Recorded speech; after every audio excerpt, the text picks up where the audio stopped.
Well, let's get started. Good morning, everyone. Good morning. Thank you for being here. You guys remember to change your clocks. That's good. Yeah. I always lose that hour. Always seems to mess with me for a few days. And it seems like even though I got up early, the time was going by really fast this morning. It's just a kind of an odd thing that goes with that. We are into starting to get into spring. Winter is leaving. And I say good riddance. We actually had a mild winter in Bass Lake. It really wasn't that bad.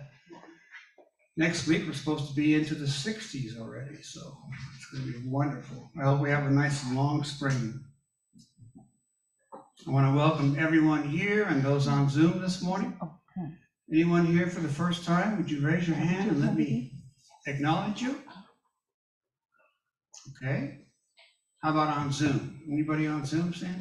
We have a number of people on Zoom. Any new ones? No, I don't believe so. We know them all. Okay, very good.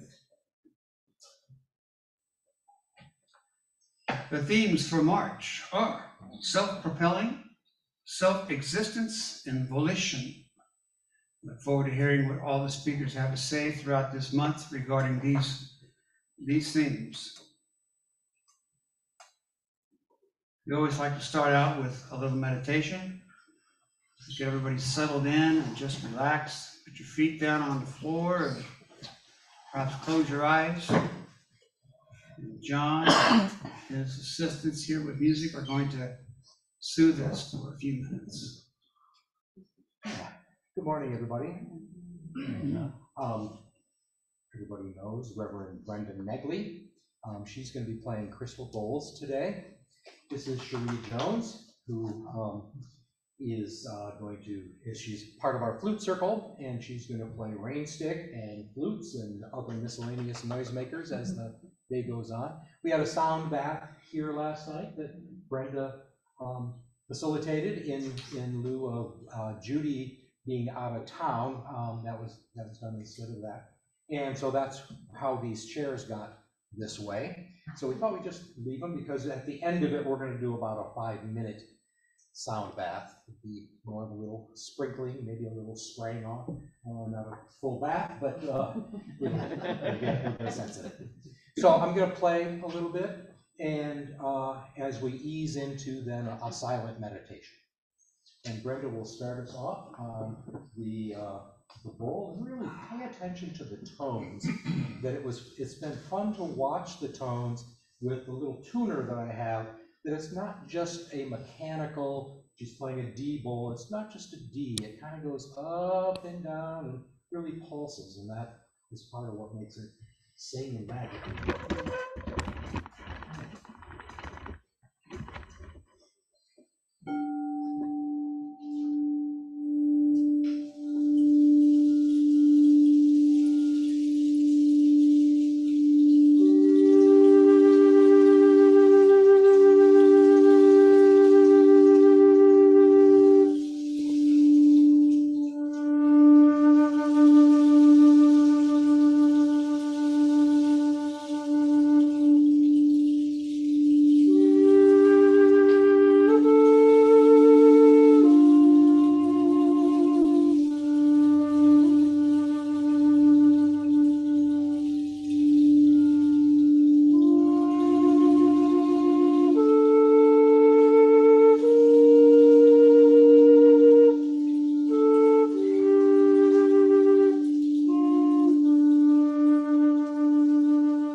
as we slowly come back to the room together.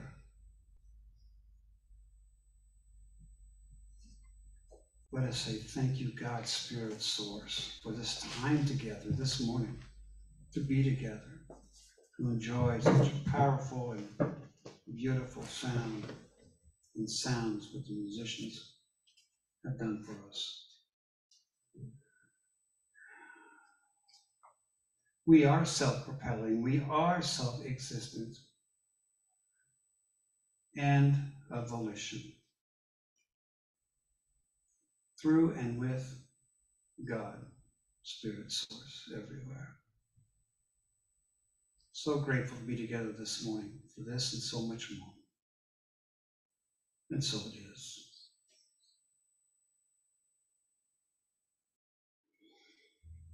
That music was fabulous. Thank all three of you for that. It was beautiful. Great way to start the service. It's time for our spiritual thought, and I'd like to bring up Reverend Lujuana Bull for that. Let's give her some love, Kim. Good morning. Hi, Mom. Good morning, good morning. Good morning. It's been exciting. All these changes going on. We got spring popping, even though it's not here yet. So many things happening. Speaking of happenings and a lot of things, have you seen Rumi's poem, The Guest House? Have you heard that or seen that yourself? Okay.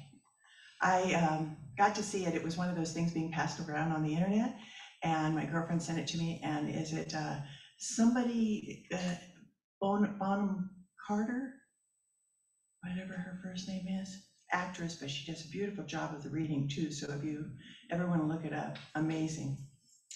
But I'm going to share it with you this morning. The Guest House by Rumi.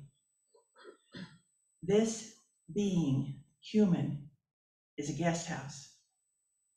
Every morning, a new arrival, a joy, a depression, a meanness. Some momentary awareness comes as an unexpected visitor. Welcome and entertain them all. Even if they are a crowd of sorrows who violently sweep your house empty of its furniture, still treat each guest honorably. He may be clearing you out for some new delight. The dark thought, the shame, the malice. Meet them at the door laughing and invite them in. Be grateful for whoever comes, because each has been sent as a guide from beyond.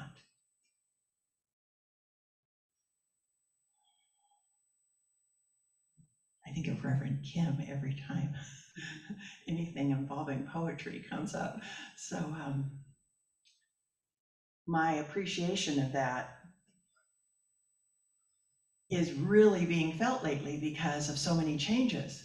It's kind of like the Joe and I talk, and he says we're just going through getting used to each other because I recently retired and I'm home all the time, you know, kind of. And so he says we're getting used to each other, and we're just getting used to our new, you know, our new rhythm and our new ways of sharing the house together, and our new on that. And I'm saying, yeah, and I don't have my world to go to. The world that was part of my life for, it's not really a world, but it feels like a little world. It's, you know, it's got its little nucleus. And so that experience and of service in my life, and focus and attention and everything is not part of my life anymore. So new chapter. Also the opportunity to make new friends.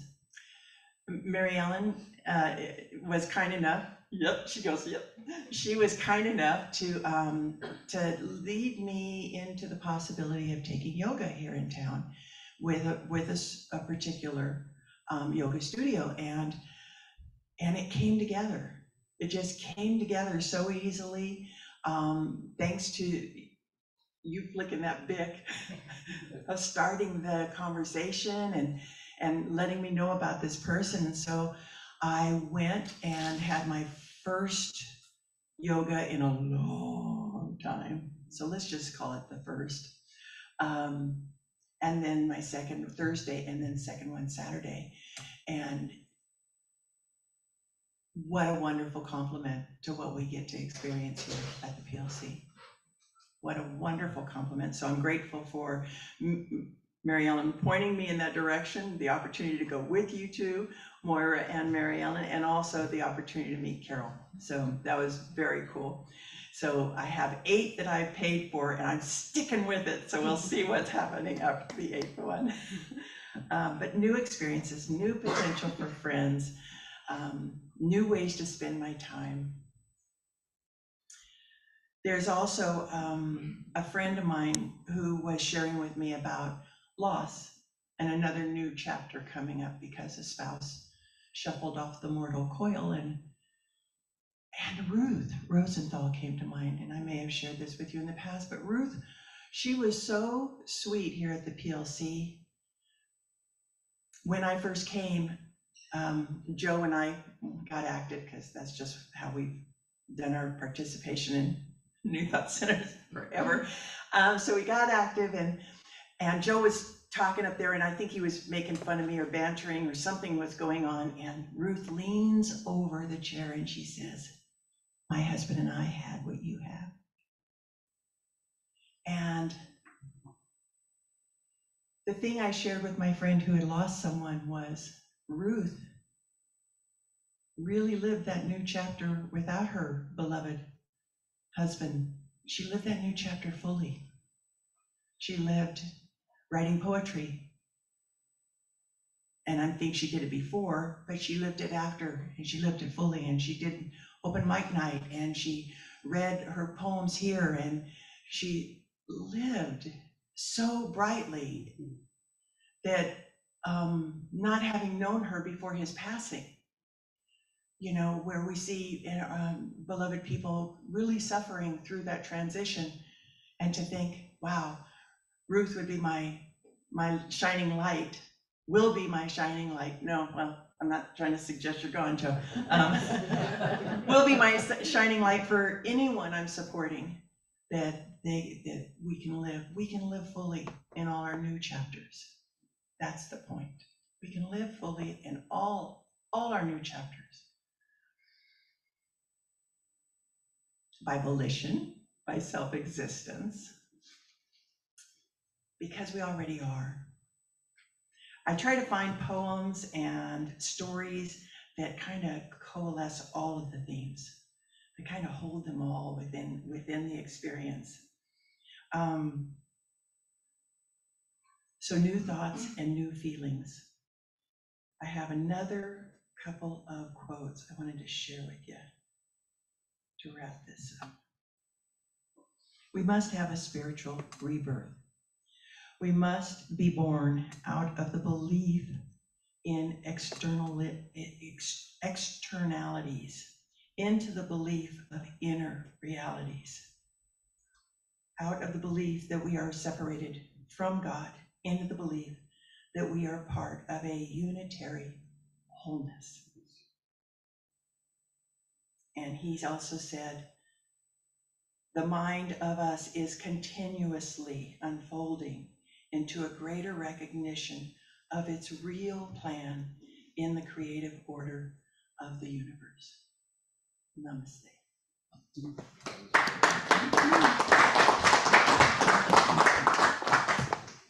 Yeah, I'm not going anywhere just yet. Maybe But she has plans for when you do. yeah, I heard that too. That's good. I'm glad to hear that. I'll be fine. Just kidding. Love you, honey. That's kind of a surprise to me too. Thank you very much. Yeah. Unless you've been talking to my doctor, I don't know what's going on. I think I'm okay. You are. Oh, good. Lovely thoughts, thank you. And Ruth was very special. I think everyone who met her, she was just a very special person. And then she did move on and live her life fully beyond after her spouse had left the earth. How about some music, John? All right. You got you and your gang ready? Yes. Gang. Oh, you kind of look like a gang. A gaggle. A gaggle.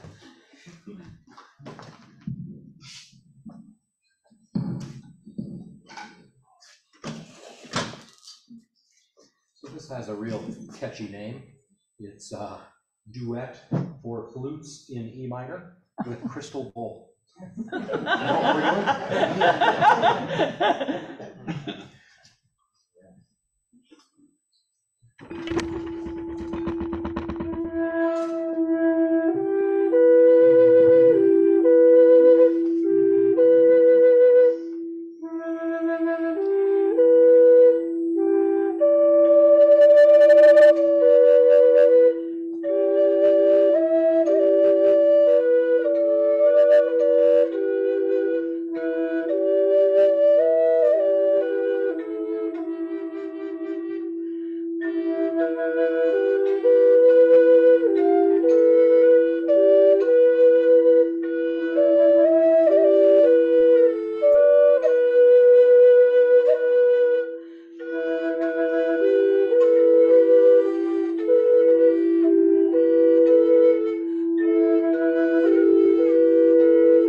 Thank you to our musicians for that. Beautiful. God, that was beautiful.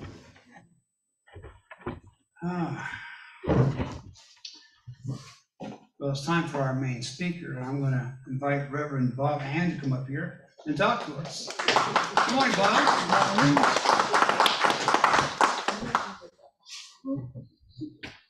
I'm prepared for you to go, Joe, just whenever.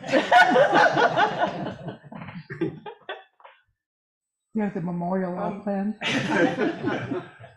I'm going to start with a confession that I know my talks are different.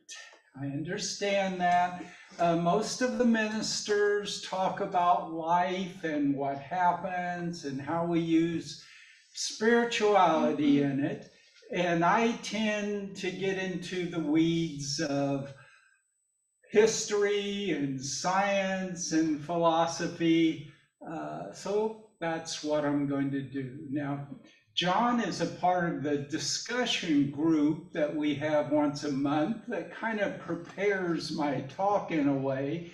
And so he knows what I'm going to talk about, and I don't know if that's why we have a sound bath planned after my talk, but it's possible.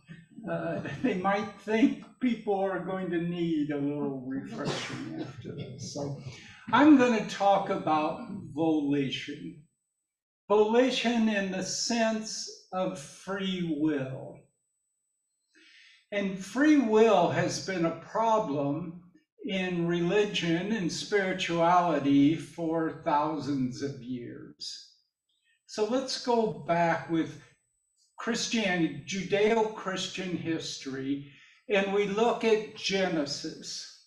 So in Genesis, God creates Adam and Eve. He's got them in this beautiful garden. There's animals, there's plants. They can pretty much do whatever they want, except for two things: eat from the tree of life or eat from the fruit of the tree of knowledge and good and evil. And this little talking snake obviously convinced Eve to eat from that tree, and Adam as well. And so they used their free will to disobey God. He wanders into the garden and can't find them. Where are you guys at? Well, they're hiding because they now know sin. They realize they're naked. God gets mad at them and punishes them and all of us. That's the story that goes there. And that story made sense at the time because that's when gods were just like giant people. They had some special powers, but mainly they were just like people. They had the same wants and needs and likes and hates, etc. But in Christianity, God evolved until God became the God we've all heard about more. That's omnipotent, omnipresent, and omniscient. Omnipotent, all powerful. Now think about this. That doesn't mean most powerful. It doesn't mean God's more powerful than Hercules or something. It means all. Omni is all powerful. All power is God's. Omnipresent, that means present everywhere, not just in churches or whatever, but everywhere. In some sun 100,000 light years from here, 1,000,000 times larger than our sun, God would be present there. In some tiny proton floating in the air, God would be present. All present. And omniscient. Omni, actually, meaning all, and the scient at the end is the same Latin word that science comes from. It means knowledge or knowing, all knowing. Now again, think about this. We're not talking about knows most things. We're not saying God would know almost everything, but all things. All things that happened in the past, all things that are happening right now, and all things that are going to happen in the future. Now, here's the problem. If God knows the future, then the future's already set. You can only know something that's already established. And so Adam and Eve couldn't have had free will, because if you have free will, you can choose what you're going to do. But if the future's already known, then that choice is already made. This paradox has gone unanswered for thousands of years. And new thought evolved for many concepts, but certainly Christianity was one of them. And we took on this paradox. We just gave it new names. So God became divine spirit. Divine spirit that's omnipotent, omnipresent, and omniscient, all-knowing. And instead of talking about free will, we talk about change your thinking, change your life. We talk about spiritual mind treatment. We say that using our conscious connection to the divine, we can change the way our life is going. But we've got the same problem.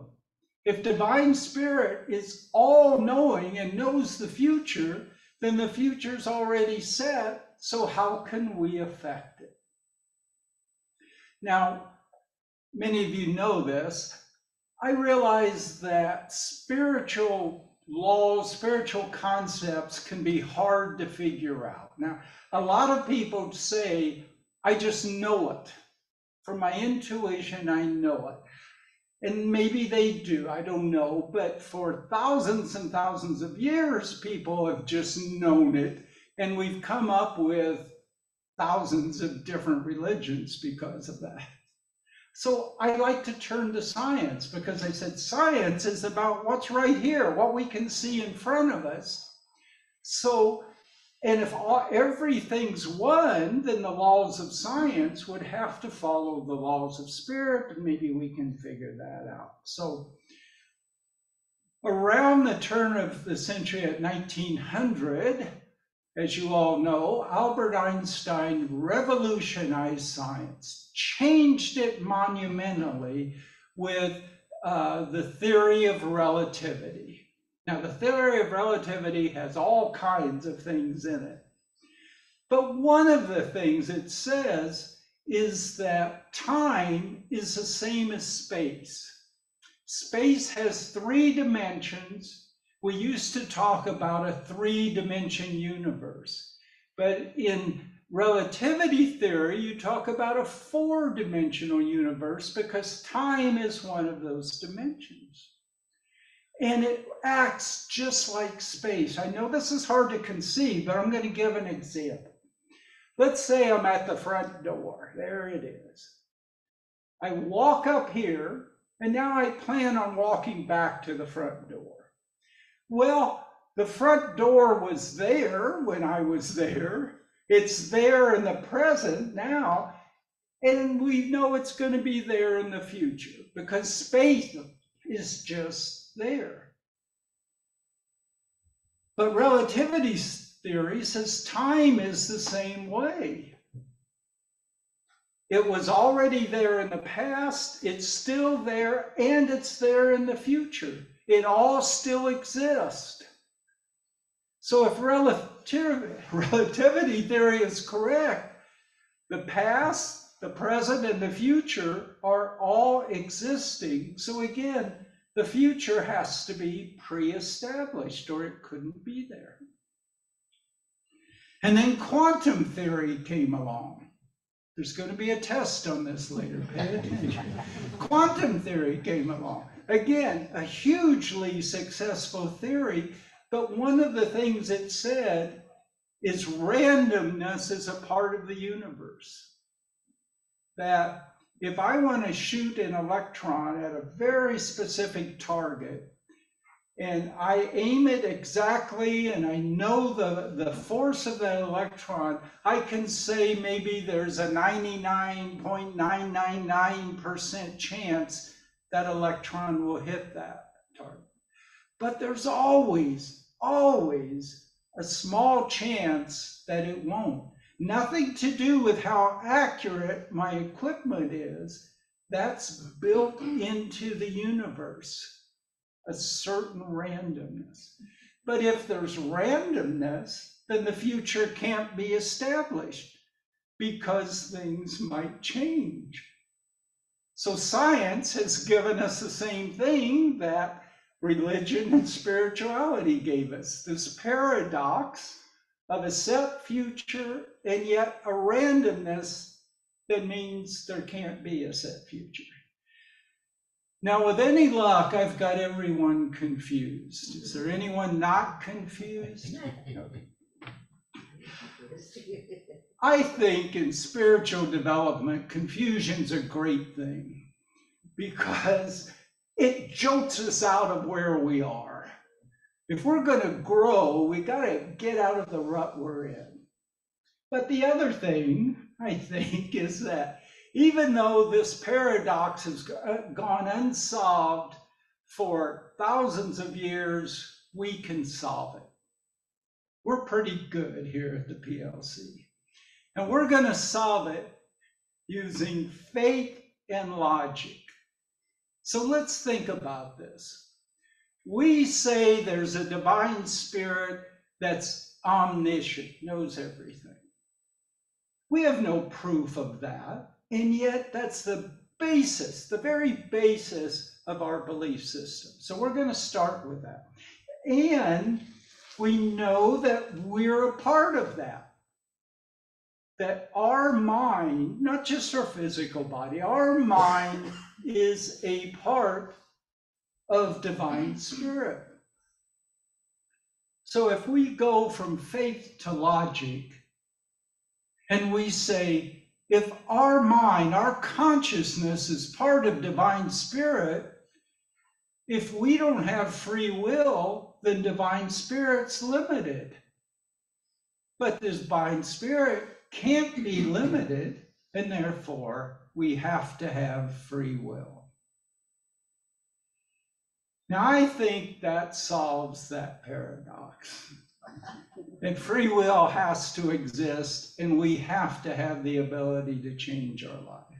Now, besides putting my talks together with our discussion group, usually once a week I talk to Angie. For those of you who don't know him, Reverend Angelo Pizzello, he and his wife Stella started the Positive Living Center. They've moved off to the state of Washington now, but I talk to him about once a week. And I was talking to him about this, and I was talking to him about this paradox of the future being set, being known versus our free will. And he said, well, actually, there's a simple solution. Angie always has simple solutions, as you know. He said, we always live in the now. And if we're in the now, there is no future. It's always now. So that's all we have to deal with. So if we're always living in the now, let's take this now, let's take right now, every moment that's now, and live in harmony with divine spirit. Because being in harmony with divine spirit means that the power of divine spirit flows through us, and the unconditional love and the enormous peace of divine spirit flows from us into the world. Thank you. Yes.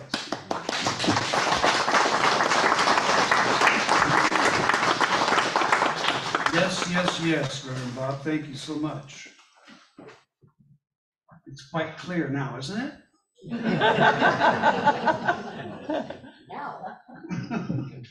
Want me to have him come up and do that again? Just the ending. It's beautiful, just the ending. Oh my goodness, it's time for our offertory. Could I get a couple of people to come up and help me with that, please?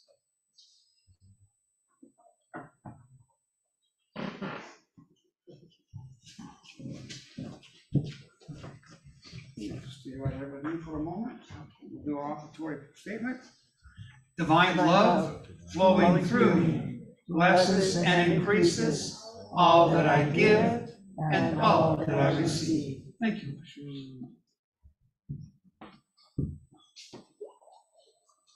I believe everybody knows, especially on Zoom, how to give of your tithing, if you would like, to the PLC. If you have any questions, I'm sure that Reverend Missy can help you with that.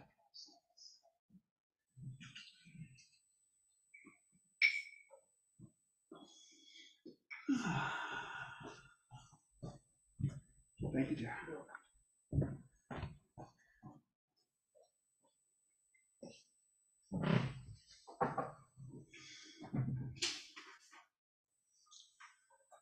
Do we have any announcements this morning?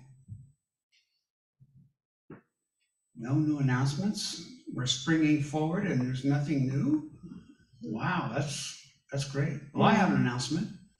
The men's group meets right here in the sanctuary this Wednesday night at 6 o'clock.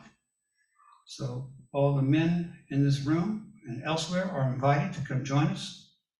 And we sit and talk about very interesting things, I think, and get to know each other along the way. So that's this Wednesday at 6 p.m. right here in the sanctuary.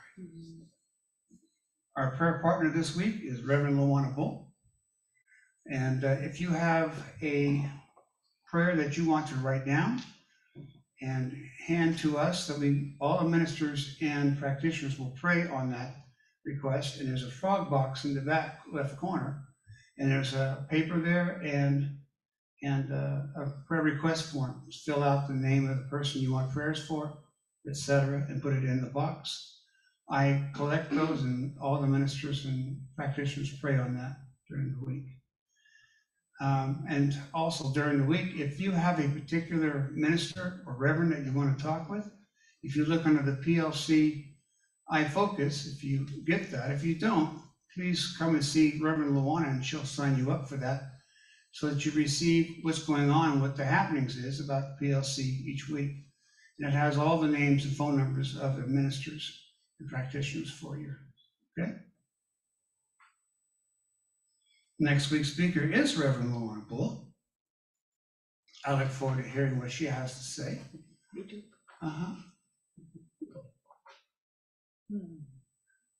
And let's do our prayer protection. We have this, for those who don't know, there are cards like this in front of you, in front of your seat, and it has the prayer protection on it. If you want to say that with me as I run through that with you. The light of God surrounds me. The love of God enfolds me. The power of God protects me.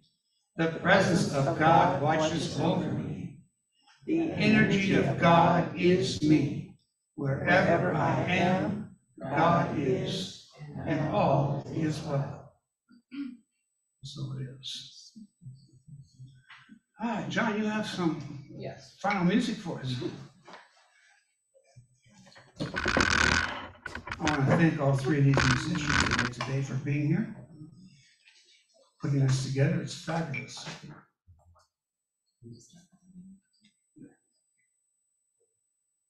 Yes. Well, thank you, Bob. That was really the perfect introduction for us.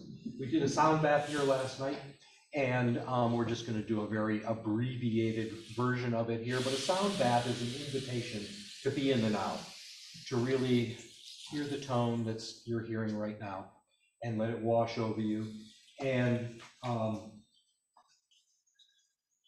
then hear the next tone.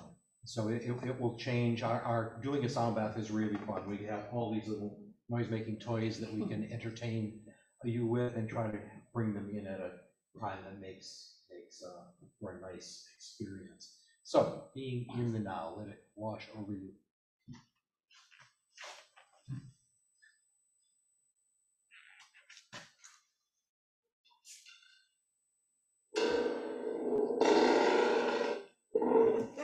So in the future, I forgot what I do first.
thank you again to our musicians. That was over the top. I can't even tell you where I went in my mind's eye, but so soothing, so soothing, so serene. Thank you all so much for that.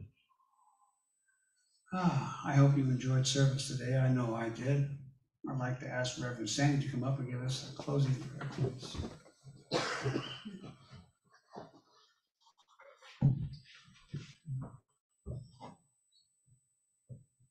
Thank you all very much for that.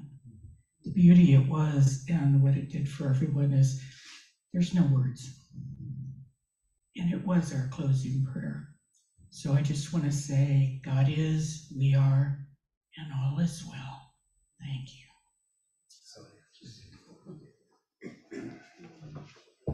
Thank you, Reverend. I hope you'll have a fabulous week. Got some great weather coming on. And I hope to see you all back here again next Sunday. Take care.